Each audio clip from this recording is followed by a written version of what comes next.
मारे लू सुखिया धनी सड़िया बोलुकिया धनी सड़िया बोलुकिया धनी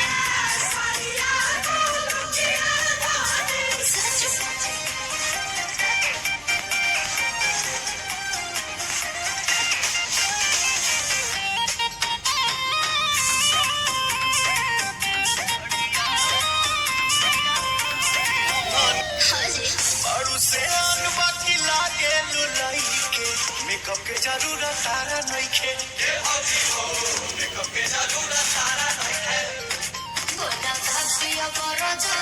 तो सहकी माटा ले आई कुछ मीठा खिलाई कुछ खट्टा खपी लाई तो पुड़ुकिया धनी बहिरी जब मारे लो सुखिया धनी सड़िया बोलुकिया धनी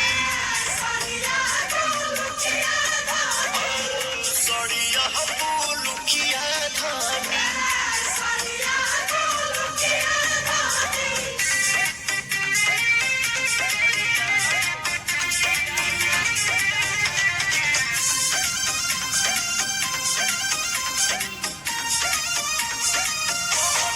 बड़ी प्यार करेलू पवने पमरेलू खाए के देलू छोहारे ये भौजी हो खाए के देलू छोहारे रखो बेबू से जल